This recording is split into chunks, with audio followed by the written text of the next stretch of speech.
lado de la línea está él, el ideólogo de todo esto. El señor Eduardo Sartelli. Eduardo, ¿cómo te va? Buen día. ¿Cómo te va, Hernán? Buen día.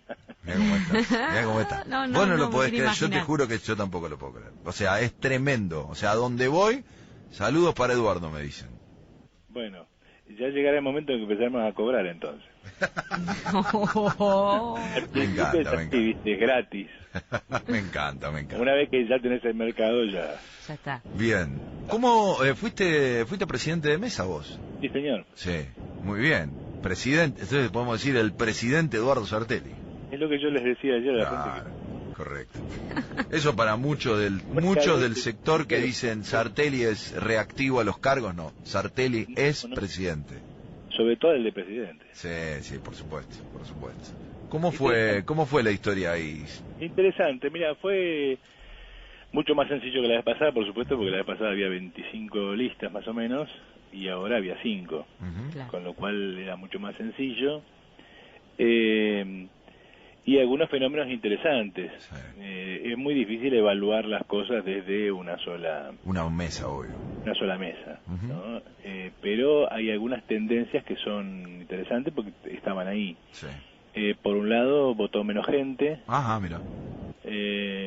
No tengo que revisar las cifras finales de esta elección, no sé si votó menos gente que en las PASO, pero en esa mesa sí. Lo que sí sé es que hay que ver las últimas cifras, que no hubo un crecimiento sustantivo de la masa de votantes. Ajá.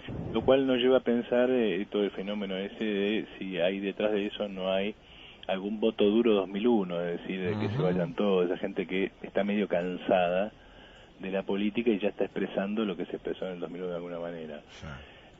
Después, fenómenos interesantes como por ejemplo el robo de boletas de los kirchneristas al FIT, era muy gracioso. Era entrar cada 5 o 10 minutos para poner boletas de descarga. Impensado, ¿no? En ninguna clase, ningún curso uno iba a imaginar la debilidad por ir a robar boletas del trotskismo. O sea, que el peronismo todopoderoso entrase a robar boletas del trotskismo. Sí, no, era sorprendente. O las tiraban en el tacho de basura que había en el cuarto oscuro. Era muy gracioso. Es más, llegó un momento que tuve que llamar a un compañero, le mandé un mensaje a un compañero y le dije, che, avisale a algún compañero de FIT que acá en San Martín está pasando esto, Sí. y que venga alguno a traer boleta, porque en algún momento no... Uh-huh. No es más, yo reponía las que tenía ahí, pero me causaba mucha gracia, ¿no? Sí. Después el voto en blanco, igual, o sea, estaba mi voto en blanco, Sí. y había 3 votos en blanco Qué más. lindo que sos. Después, Qué lindo que sos, porque hay gente que está expectante para que vos digas, bien, vamos con Del Caño, vamos con Romina, y el tipo ya entra Como diciendo, ese. yo voté en blanco, y como yo, muchos otros. y no, es que hay un punto en el cual, digamos, no... Yo ya expliqué en su momento por qué, y este clima triunfalista que está sobre la mesa puesto por el FIT me parece muy ridículo, no está avalado por las cifras, y si uno ve el resultado más general, plantea un montón de problemas para el FIT muy serios y muy preocupantes. Mirá, yo te voy a dejar obviamente que te explayes, creo que hay otros temas que además queremos tratar de ubicar, sobre todo por una cuestión temporal, pero me parece que acá hay una clave. Ayer creo que Marcelo Ramal, un poco entre dientes, lo planteó cuando charlamos con él, y creo que el problema es interno, no es para con el afuera, porque la clave de que en la ciudad de Buenos Aires 2 sectores de izquierda estén orillando el 10%, llama y reclama primero a una discusión puertas adentro, porque hoy el FIT no tiene representación, pudiendo tener 2 diputados nacionales, no tiene representación en la ciudad desde el Congreso Nacional, y en la legislatura obviamente ha aumentado su representación, pero la disparada del oficialismo en la ciudad de Buenos Aires es tremenda. Sí, no, si vos ves la elección del FIT, yo quería, digamos, en algún momento, ordenarlo en el contexto más general, pero si vos ves la elección del FIT, fue una elección mala, no fue una elección buena. Es decir, está bien, digan lo que quieran, después vamos al análisis fino. Sí. Cuando vamos al análisis fino aparecen las cosas, y las cosas no son buenas no tanto por la magnitud de lo que se sacó, que eso no es bueno, no son buenas porque el contenido de la campaña no era bueno, Y no son buenos porque el contenido de la campaña presagia una política que se va a acentuar. Te lo tiro así y después volvemos sobre el punto. Estamos presenciando el nacimiento de Syriza.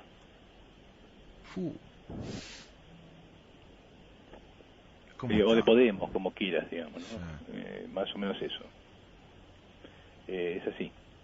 Pero bueno, ordenemos Dale. y esperemos en silencio. Ordenala porque el silencio ordena. Claro. No, mira, yo, digamos, cada vez que dejamos de hablar, vos no tenés que faltar nunca ni te quede feriado. Te dejamos de hablar y el mundo se cae a pedazos. Tremendo. 2 semanas y aparece el asunto Venezuela, que vamos a tratarlo en algún momento. Sí.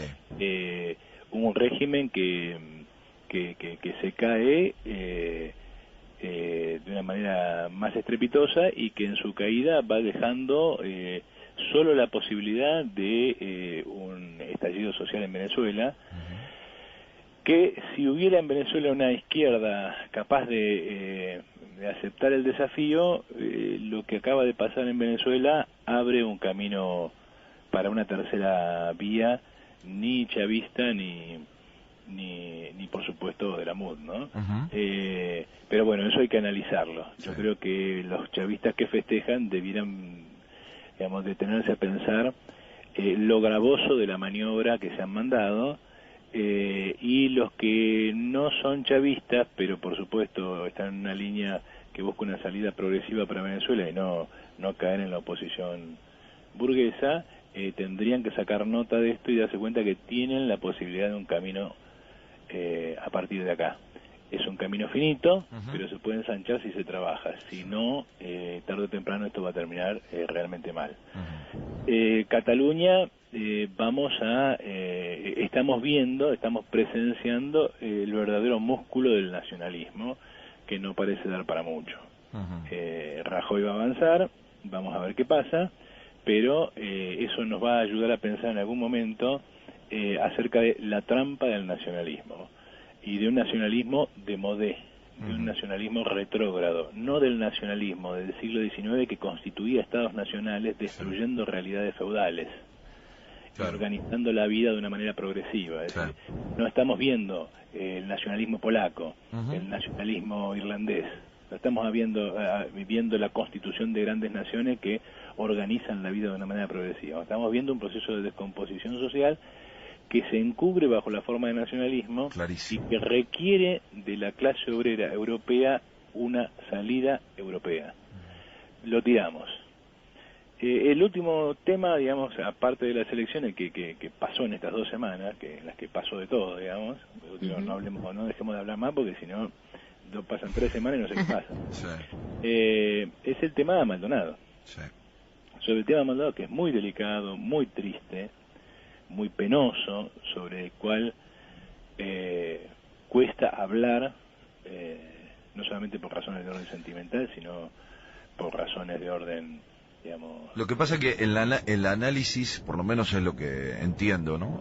El análisis no puede enmascararse en lo emocional, y uno cuando analiza toma posiciones y absorbe elementos de la investigación o de lo que está sucediendo que obviamente caen pesados en el dolor de la familia. Por eso entiendo, digo, es muy difícil despegarlo porque es todo muy reciente, pero me parece que está claro las posiciones que ya hemos esgrimido acá sobre la situación de Maldonado, y el análisis no pasa por una cuestión de profundizar el dolor que siente la familia, sino por el contrario tratar de clarificar lo que está pasando, ¿no? Bueno, yo lo expuse, sobre todo en Facebook y en otras redes donde nos han pegado duro y parejo, a vos y a mí en particular. Qué bueno. Sí, eso te pasa por tener malos amigos. ¿Por qué digo esto? Porque yo lo primero que trato de demostrar es, acá estamos hablando de una situación y de un hecho político. Y al margen del hecho político está el hecho personal y familiar. La familia vive todavía una situación traumática, trágica, intransferible, de una pérdida irreparable. Y todos los que hemos perdido un familiar querido, digamos, sabemos lo que eso significa. Ahora, hay un caso político y es un hecho político, y yo hablo sobre el hecho político. Y no voy a, digamos, desarrollar la cuestión ahora porque, como dije en su momento y señalamos en esta columna y charlamos con vos varias veces, acá hay mucho pereta y falta mucho dato. Y hay que tener el coraje para no salir a comerse cualquier buzón, por más que ese buzón parezca muy de izquierda. Y no hay que salir a la disparada a correr detrás del kirchnerismo, que miserablemente hizo de esto una campaña, sin importarle para nada la verdad. Y lo que digo es que los hechos que de modo indudable, alguno me preguntaba por ahí por el tema de fulanito vio la foto y dijo ese cuerpo no estuvo 10 días en el agua, etcétera, etcétera.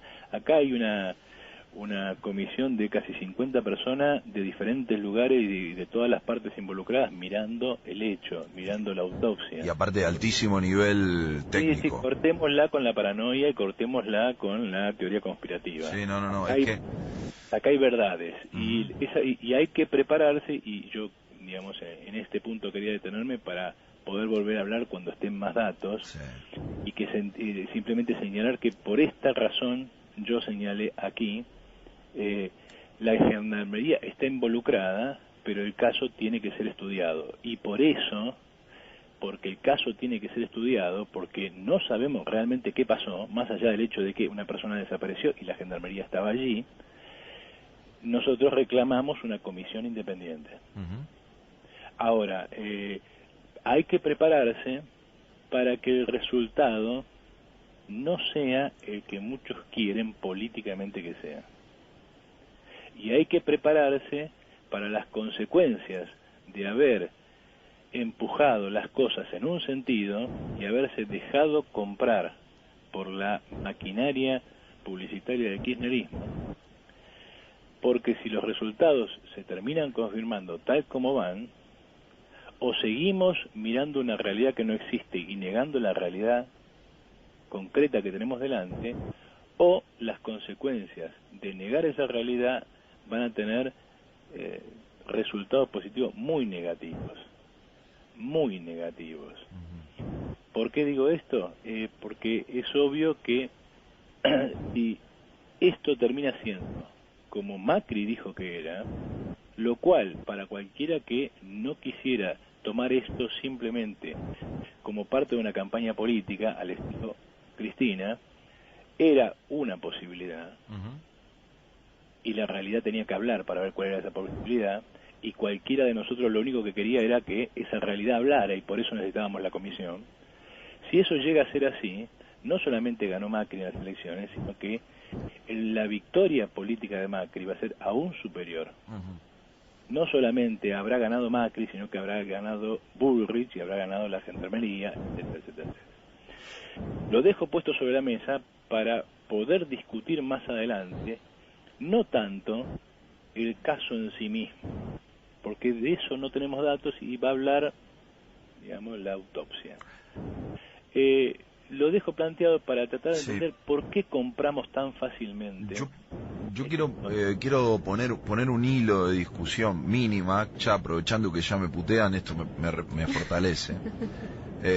Yo soy de los jugadores que más putean y más se ensañan, así que vamos, perdieron. Pero digo, a mí me produce una situación internamente, ¿no? Me genera mucha bronca, no porque quiero comparar una cosa con la otra, pero hay un manejo realmente lamentable, y hay que decirlo porque es la única manera de corregirlo, porque yo no creo que esté absolutamente volcado esto. Nosotros seguimos desde el primer día de lo que fue la desaparición forzada de Luciano Arruga, la cual no aceptaron ponerle esa terminología que rápidamente terminó teniendo la desaparición forzada de Santiago Maldonado, siempre en un proceso judicial donde se puso ese título para poder avanzar con pruebas de determinadas características. Con Luciano Arruga pasó mucho tiempo en el que ya no solo parecía manipulado a través del juez, sino que la propia fiscal, es decir, la que tenía que acompañar a la familia, jugó en contra. Y esto lo quiero decir porque me parece que vale la pena refrescar algunas cabezas.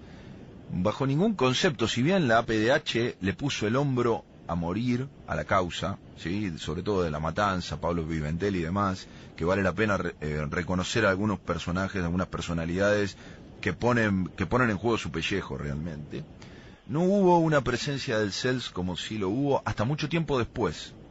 Y recuerdo que fue el CELS quien de alguna manera truncó el camino que venía llevando esto para posicionar el tema de desaparición forzada y para que al poco tiempo, y justamente la semana pasada se cumplió un nuevo año de la aparición de Luciano, pero al poco tiempo, cuando hizo eso el CELS, forzó a que aparecieran datos de una investigación que estaba truncada. Y efectivamente los datos que aparecieron, si bien todavía no están confirmados por la justicia, pero son datos que ponen pero blanco sobre negro la utilización del aparato represivo de un país que en más de 30 años no pudo resolver esta situación, ¿sí? Nosotros como ciudadanos no lo pudimos resolver, y pone de manifiesto la actitud de la policía bonaerense, la actitud de la policía de la ciudad o de la policía federal, porque en ese momento ya uno termina de confundirse dónde está parado, lo que pasó en la General Paz, lo que pasó en un hospital público y lo que terminó pasando en el cementerio de la Chacarita. Todavía no hilvanaron el proceso. Por eso el fin de semana los familiares y amigos de Luciano estuvieron una vez más reclamando que se transparente qué pasó en esa situación. Pero hay que decir las cosas como son. Y me parece que por el bien de un organismo que creo que tiene respeto, ojo con el CELS, su llegada al caso Maldonado y sus ausencias en otros casos. O por lo menos dilaciones. Pero precisamente esa historia que vos contás es la historia que fue silenciada durante todo este tiempo. La misma historia podríamos decir acerca de, o la misma o una situación parecida, acerca de un caso que tiene obviamente sus diferencias y que tiene que ver con otras historias, pero la de Julio López. López no apareció. Bueno, pero digo, en este último caso, el hallazgo del equipo de antropología forense y todo lo demás, en el caso de Luciano Rúa, mostró este derrotero, del cual todavía no escucho a los mismos organismos que se posicionaron en lo de Maldonado, y yo creo que necesariamente, pero no escucho que presionen para que se conozca esa verdad. Y esa verdad demuestra que somos todos los ciudadanos responsables de no poder haber desarmado el aparato represivo de este país. Entonces, ¿puede tener responsabilidad el actual gobierno? Totalmente, porque además gobierna no solamente desde el oficialismo, sino desde la oposición desde hace mucho tiempo. Pero nos estamos perdiendo de vista que algunos hacen un juego de la política que nos deja todo mal parado, y como vos decís, ojo que en la investigación profunda algunos no tengan que morderse los dientes, por no decir, en parte, el gobierno algo de razón tenía. Bueno, es que a esa conclusión llegamos cuando vos contás esa historia, cuando recordamos que Julio López no apareció, sí, a pesar de que gobernaron 12 años y Julio López no apareció, y que finalmente en este gobierno se acusa al gobierno de una serie de cosas, y finalmente, sea como sea, ahí está Santiago Maldonado. ¿Y cuál es el punto? Que otra vez seguimos confundiendo quién es Macri. Seguimos leyendo la realidad con los ojos interesados del kirchnerismo. Los ojos interesados de los que sepultaron todas esas verdades que contás vos, la de Julio López, etcétera, etcétera. Y corremos atrás de esa gente. Y después, obviamente, recibimos el mismo castigo que esa gente. Y esa es la cuestión que en el fondo se llama falta de independencia política. Yo espero que la verdad finalmente se conozca, y que cual sea la verdad se lleve puesta al que se tenga que llevar puesto. Y si finalmente fue la gendarmería, si finalmente hubo encubrimiento o lo que sea, que la verdad se imponga. Pero cuando uno hace un análisis político, lo primero que tiene que pensar es que no puede ir atrás de un enemigo de clase, de un enemigo interesado. Obviamente no puede ir detrás del macrismo, por lo tanto uno no le puede creer, aunque por ahí tenga razón, no importa, no le puede creer. Entonces, bueno, ¿vamos con el kirchnerismo? No, tampoco, no le podés creer. Entonces, ¿qué? Tenemos posibilidad de una comisión independiente, y entonces, ¿por qué no lo hicimos? Entonces, ese problema nos lleva derecho a las elecciones y a la izquierda. Uno pone Facebook, otros medios medios digitales, y ¿con qué se encuentra? Un montón de gente sorprendida por la victoria de Cambiemos. Y entonces yo lo que hice hoy temprano es subir la columna en la cual yo señalé que se venía el mazazo amarillo. Y le puse y dije, no sé de qué se sorprenden. ¿De qué se sorprenden? ¿No dijimos que Cambiemos iba a arrasar Santa Fe? ¿No dijimos que en la provincia de Buenos Aires iba a ganar Bullrich? ¿No dijimos que iba a ser una victoria en toda la línea? Es más, yo creo que el único error que tuvimos fue más grande de lo que había pensado. Porque cuando vos terminás de sumar, es más grande todavía. Sí. O sea, si hay algo que salva a Cristina después de esta elección, ¿cuál es? El hecho de que la victoria del gobierno fue demasiado amplia. Porque se llevó puesto al peronismo. Claro. Y entonces, frente a eso, no dejó ningún peronista de peso que le pueda decir a Cristina, yo tengo tantos o más votos que vos o gano algo. Con entonces, lo cual desarticuló un proyecto a 2 años, ¿no? Exactamente. Hay un punto en el cual, por un lado... Nos quedamos cortos. Claro, se saca de encima a Urtubey, pero ahí la tiene a Cristina. Porque finalmente Cristina, mal o bien, va a poder decir, bueno, ¿quién tiene 5 millones de votos? Obviamente, que todo el peronismo se va a encolumnar con Cristina es algo que se le ocurre nada más que a Artemio López. Porque, primero, nadie se articula detrás de un perdedor. Segundo, vos tendrás 5 millones de votos, pero eso es todo lo que tenés y con eso no ganamos. Y está claro que con vos no ganamos. Y por otro, ¿para qué me voy a pelear yo con Cambiemos si yo puedo formar parte de Cambiemos oficial o extraoficialmente? No oficialmente? Entonces todos los peronistas, sobre todo los gobernadores provinciales, objetivamente se van a alinear con Cambiemos, más alineados de lo que ya están. Con lo cual, mirá que van a ir con Cristina. La suerte de Cristina ahora ha quedado en manos de Macri. Macri tiene que decidir, y lo va a decidir en función de sus conveniencias electorales, si la mete presa ya o la mete presa en marzo del 2019. Esa es la diferencia. Es decir, si la mete presa ya, es obvio que la saca del terreno y de alguna manera abre la posibilidad de una recomposición de algún sector del peronismo que algo va a encontrar. Si espera hasta el 2019, bloquea cualquier posibilidad de recomposición y el resultado va a ser voy a la reelección sin mayores problemas, salvo que obviamente la economía no contribuya, obviamente. Estamos hablando siempre pensando que la situación que está en marcha hoy se mantenga. Sí.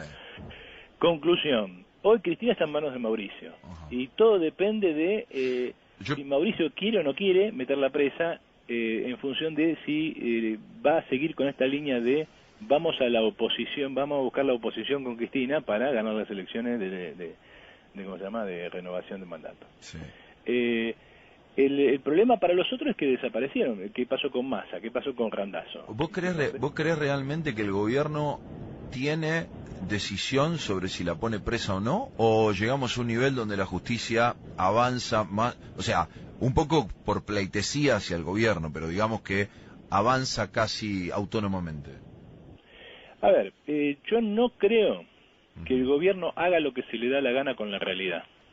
Y eso nos lleva otra vez al caso Maldonado de refilón. Sí, sí. A ver, si el gobierno manejara la realidad como quisiera, o hubiera hecho aparecer a Maldonado hace 3 semanas, hubiera hecho la autopsia y les hubiese tapado la boca a todos, sí, si es que la autopsia dice lo que parece que dice. Obviamente todavía esto está por confirmarse. O lo hace aparecer después. Sí. No lo hace aparecer justo sobre el filo. Sí. Si no es como el atentado de Atocha. El gobierno... No. Juega en contra del mismo, digamos. Lo que pasó, se supone que si el gobierno lo maneja, está jugando en contra. Y lógico, es idiota eso. Perfecto. Ahora sí. ¿Qué quiere decir esto? Que no puede manejar esa situación así extrema. Eso está muy claro. Con lo cual, ¿vos creés que el gobierno tampoco tiene la potestad de decir, paremos un ratito, ahora juguemos un rato? Yo creo que lo va a intentar. Sí. Y no sé cuánto le va a dar. Tiene una excusa, que es la excusa Menem. La excusa Menem, ¿qué es? No te puedo echar hasta que no haya sentencia firme. Uh-huh. O sea, y esto implica varias instancias y el juicio contra Cristina todavía no empezó. Sí. Conclusión. Bueno, pero Menem tiene un amparo entre los gobernadores de las provincias que no es lo mismo que, bueno, por lo menos no lo que va a pasar esta semana con Debido, aparentemente. Bueno, Diputados. lo que pasa es que yo creo que el gobierno puede dosificar eso, jugando simplemente con los tiempos de la justicia. Correcto. Es decir, ahora te doy a Debido, y con Debido tiramos. Uh-huh. No te olvides que las candidaturas y todo eso se deciden a más tardar en julio del año que viene. Sí. No, o sea, no es que falta demasiado. Julio del año que viene ya la salida, todo ya tiene que estar encaminado. Uh-huh. Por lo tanto, no hay que esperar demasiado. Entonces, yo no creo que el gobierno vaya a meter a Cristina preso ahora. No creo que vaya a acelerar eso. Y obviamente no creo que el gobierno haga exactamente lo que se le da la gana. Eso es una teoría conspirativa propia de gente que no entiende cómo funciona la política. En ese camino yo decía hace un rato, y tal vez un poco para ponerle una competencia en la provincia de Buenos Aires, mi percepción es que el mejor trabajo que puede asistirle el gobierno al PJ es sacarle a Margarita Stolbizer del lado de Massa, como para que el peronismo esté un poquito más suelto en ese proceso en la provincia. Bueno, ahí había un problema. Si a Massa no le iba tan mal y si a Cristina le iba peor, Uh-huh. porque a Cristina no le fue mal, sacó más votos que antes. Uh-huh. Simplemente perdió, y por una cantidad bastante abultada, porque ese es su techo, no tiene más que eso. O sea, es una lista minoritaria a nivel de una provincia. Y en el conurbano, fuerte en el conurbano, ¿no? Exactamente. Y el conurbano está ahí. Yo recuerdo, no me acuerdo si lo dije en la columna esta o lo dije en otro momento, pero yo en algún lado lo dije. Si yo fuera gobierno estaría comprando puntero peronista en La Matanza, Los Pavotes. Bueno... Dales tiempo. No, pero si pasó eso, Hernán, si de 20 puntos de ventaja en La Matanza que tenía Cristina, donde sacó digamos, y en todo el conurbano, en todo el tercer cordón, sacó un porcentaje de eso, pasó a una diferencia del 8%. Y era muy claro. Yo te digo que yo vi a los, digamos, en San Martín, a los punteros de ¿cómo se llama?, de Cambiemos, y a los punteros de las otras fracciones peronistas, cómo operaban en esta ocasión. Uh-huh. Es decir, qué tipo de boletas repartían, ese tipo de cosas, y cómo hubo mucho corte para asegurarse los consejos deliberantes. La única lista completa, que era, todo el mundo votaban desde concejal hasta senador, era la de Cambiemos, todo lo demás venía con corte. Entonces, ahí hay un punto en el cual todo eso se va a erosionar mucho más de lo que ya se erosionó. No sé cuánto intendente le va a quedar a Cristina, y por lo tanto de este 37%, en 2 meses no sé cuánto le queda. Uh-huh. Ahora, lo que está claro es que a Massa no le da el cuero para plantear un retorno triunfal al peronismo, mucho menos a Randazzo. Bueno, pero todos pueden recalar ahí con mayor soltura y en todo caso disputar la provincia de Buenos Aires, ¿no? Lo veo difícil. Ahora, el tema es que si eso sucede, Stolbizer se va a tener que ir. Si Stolbizer se hubiera ido... Salvo que la llamen para hacer algo. No creo. Yo creo que ahí se abre un problema para la izquierda. ¿Cuál es el problema para la izquierda? Es que evidentemente Cristina deja una franja de votos que están en contra de Macri y que no son necesariamente peronistas. Que no es ese 37%, sacale ese 37% a aparato de intendencia, ¿sabes? Y te queda un 15% de la provincia de Buenos Aires que es un voto antimacrista. Uh-huh. Ese 15%, que yo diría que es el cristinismo puro, en todo caso 15-20%, no el 37% ni por casualidad, ahí hay 15 o 17 puntos de aparato puro que esos van a ir a parar a Cambiemos o a algún otro lado. Lo que se abre para la izquierda es que esa franja, que se extiende en diferentes volúmenes en el resto del país, necesariamente va a reconstituirse en algo así como una centroizquierda, es decir, un frepaso. Uh-huh. No es la primera vez que esto pasa. Stolbizer tiene una chance de ser la cabeza de eso. La pregunta es si Stolbizer le da el cuero para eso, o si su negocio hoy no es más terminar en Cambiemos, al estilo Ocaña, al estilo Lilita, al estilo de toda esa franja de denuncialistas liberales, más o menos de centro, o de centro izquierda, o centro derecha, que terminaron en Cambiemos.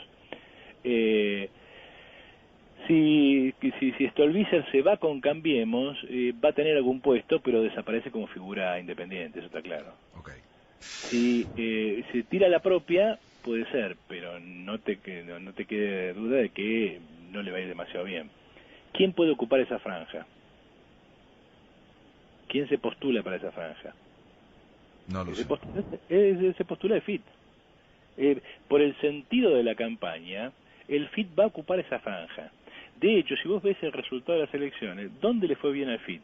Donde el kirchnerismo le fue mal. Es decir, donde el kirchnerismo fue destruido o no existe. Mendoza, Jujuy. Donde el kirchnerismo lo apalean, el FIT se mantiene o crece. Ocupa esa franja. Disputan el mismo mercado. Entonces, entonces tienen razón los referentes del FIT. O sea, están esperando que el kirchnerismo caiga para quedarse con todos los votos.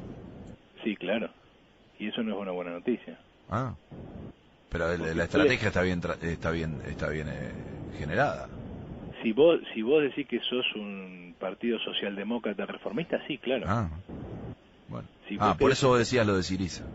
Claro. Okay. Porque en realidad la línea que el PT se le impuso de frente es esta. Es la línea de somos kirchneristas sin Cristina. Y esa línea no dio ningún resultado. ¿Por qué no dio ningún resultado? Porque si vos ves las elecciones no dio grandes resultados, por más que hagan un escándalo con Bregman en Capital, y probablemente con la mejor noticia de estas elecciones para el FIT, que es el ingreso de Romina del Pla al Congreso, que desde mi punto de vista es la noticia más importante. ¿Por qué digo esto? Porque en realidad el FIT va a eso. No es un agrupamiento de revolucionarios. El FIT va a ocupar el lugar de un partido reformista de centroizquierda. Va a Podemos, va a Syriza. Y el resultado de estas elecciones consolida esa línea en relación al PTS, consolida esa línea en relación al PO y arrastra al resto de la izquierda a eso. Si vos ves finito las elecciones del FIT, el FIT sacó menos votos que en el 2013. Hacen un escándalo, pero... Escúchame, ¿y con Zamora? Zamora, digamos, si vos lo sumaras a Zamora, a Bregman y Ramal, hubiese sacado el 10% en capital seguro. No, pero digo, ¿qué hacen con Zamora? Y que a Zamora hay que pedirle que se dedique a otra cosa. Es una persona muy destructiva. ¿Para qué se presenta Zamora? Zamora no construye nada, se construye a sí mismo. Entonces hay que decirle, bueno, Luis, dedicate a otra cosa. O aceptá que formás parte de una construcción más amplia. Obviamente, él ha hecho toda su campaña, toda su vida de rechazar eso, por lo tanto, es pedirle peras al olmo. Pero la función de Zamora, ¿cuál fue? Evitar que Ramal sea legislador, no hay otra. Esa es la verdad. Entonces, hay un punto en el cual... y Zamora no es ni siquiera reformista. Zamora políticamente es nada, no tiene programa, es él. Ahora, tomando en cuenta lo que dio el resultado, y esto no quiero ser nocivo porque entiendo que hay mucha gente que obviamente que plantea la referencia sobre Zamora, ¿no? O sea, lo encuentra como un referente moral, ético, coincide en algunas posiciones, pero la realidad es que esa banca que no fue para Ramal, por la posición de Zamora, fue para Cambiemos. Es decir, ¿hay algún sector que vos creés que apoya la mirada de esa figura de Zamora, que en definitiva terminó consiguiendo lo que buscaba, que era la banca que vaya para el sector más de derecha? Quiero rápidamente etiquetarlo para dejarte hablar, ¿no? Mira, no creo que haya gente que haya querido votar a Zamora para que no llegue Ramal. Yo creo que la gente que vota a Zamora, si no estuviera Zamora, votaría en blanco. O sea, ese es el todo ese sector. Y yo creo que sí. Yo creo que hay un porcentaje muy grande. Comparten mucho la mirada de Luis Zamora con respecto al resto de la izquierda. Es decir, son todos una porquería, nadie sirve para nada, acá no, nada. Es el voto 2001, voto bronca, es el que se vayan todos muy consolidado en sí mismo. Es un voto que se mira el ombligo, no tiene ninguna perspectiva. Pero digo, le terminó dando la banca al oficialismo. Obvio, y eso es el anarquismo desde ese punto de vista no es más que la versión espejada del conservadorismo, no hay otra cosa. Cuando vos te solazás en tu propio ombligo y te pones contento por eso, esto es un conservador, porque la realidad no se modifica. Entonces hay un punto en el cual, obvio, votar a Zamora era votar a, ¿cómo se llama? En última instancia, a un candidato, a un diputado. ¿A Carrió? Carrió, eso está claro. Uh-huh. Pero bueno, ahí hay un punto... Estoy hablando por los números, no quiero poner en la misma posición, digo, pero lo que da el número es que al votar a Zamora terminó evitando que la banca quede en ramal, y el que llegó a los 8 diputados es Cambiemos. Eso está claro. Por eso te digo, ahí hay un punto en el cual lo que vos vas a observar a partir de ahora es cómo la izquierda, y el FIT en particular, se hace más kirchnerista y busca ese lugar de izquierda reformista. Obviamente, a mucha gente eso le puede interesar, a mí no me interesa.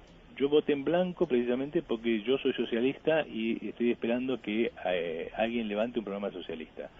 El que le guste esa perspectiva, que la vote, pero lo que queda claro de la elección del FIT es que fue una mala elección, por los números, si vos ves los números, por más que digan otra cosa, para diputados nacionales en el 2013 sacaron 1.200.000 votos y ahora no llegan a esa cifra para diputados. Están haciendo correr una serie de cifras sacadas de una manera muy amañada, es decir, se suma la cantidad de votos, la mayor cantidad de votos en cada lugar según convenga. Por ejemplo, sacás en Capital, no sumás a Ramal, sumás los votos de Bregman. Pero los votos de Bregman son votos prestados. O sea, digo que si vos te preguntas ¿cuáles son los votos del FIT de esta elección? Los votos a senador, o sea, los tipos que te votan, no importa cuán disparatado sea. Después, los que te votaron a diputado, algunos te votaron simplemente porque la izquierda tiene que estar... ¿verdad? Hicieron Firmus Bregman, algunos estaban diciendo hoy como análisis Firmus Bregman. O por ejemplo, del caño, ¿cómo se llama? Del caño Bullrich, del caño Caña. Yo no, esa no la vi, yo vi bastante del caño Cristina, esa la vi. Okay. Llegué a ver incluso del caño Massa, no vi del caño Cambiemos en una combinación. Bien. Pero lo que está claro es que cuando vos sumás los votos, esta elección y la del 2013, la izquierda no sumó nada, al contrario. Pensá que en realidad lo único que puede festejar el FIT es que gracias a los mecanismos de la democracia burguesa en la Argentina, o sea, gracias a las PASO, ganó la interna de la izquierda y obligó al resto a votar por él. Uh-huh. Entonces obligó al MST, al Nuevo Más, a Lozano, a toda la gente que izquierda, centroizquierda, etcétera, etcétera, que los últimos días estuvo firmando solicitada, obligó a votar por el FIT. Si no hubiese hecho eso, no hubiera sacado los mismos votos que en las PASO. En realidad, si vos ves los votos que saca el FIT ahora son los votos de las PASO más los votos de el Nuevo Más y el MST, y algún poquito más, no mucho más. ¿Qué quiere decir esto? Que el FIT a Cristina no le muerde los talones. Del Caño no entró en provincia porque logró derrotar otras opciones con las cuales disputa su propio campo, o sea, con Cristina. A Cristina no la tocó. Cristina sacó más votos incluso. ¿Qué sucedió? Que algunos que votaron a Cristina cortaron, la diferencia entre la diputada Vallejos y Cristina es importante en cantidad de votos, cortaron y votaron a otra gente, en particular al FIT, por ejemplo. Conclusión, esos son votos que cuando las cosas van en serio, o sea, cuando hay que votar a alguien con alguna perspectiva de algo concreto, no te van a votar a vos, votan a otros. 3 semanas estuvimos sin escucharnos y bueno, por eso se hizo extendida esta columna, pero la están agradeciendo, ¿eh? Así que la semana que viene volvemos, ¿dale? De pibe. Abrazo, Eduardo, chau. Ahí estábamos con Eduardo Sartelli, columnista, los lunes haciendo una... Con Eduardo Sartelli, columnista, los lunes haciendo una... Con Eduardo Sartelli, columnista, los lunes haciendo una... Con Eduardo Sartelli, columnista, los lunes haciendo una... Con Eduardo Sartelli, columnista, los lunes...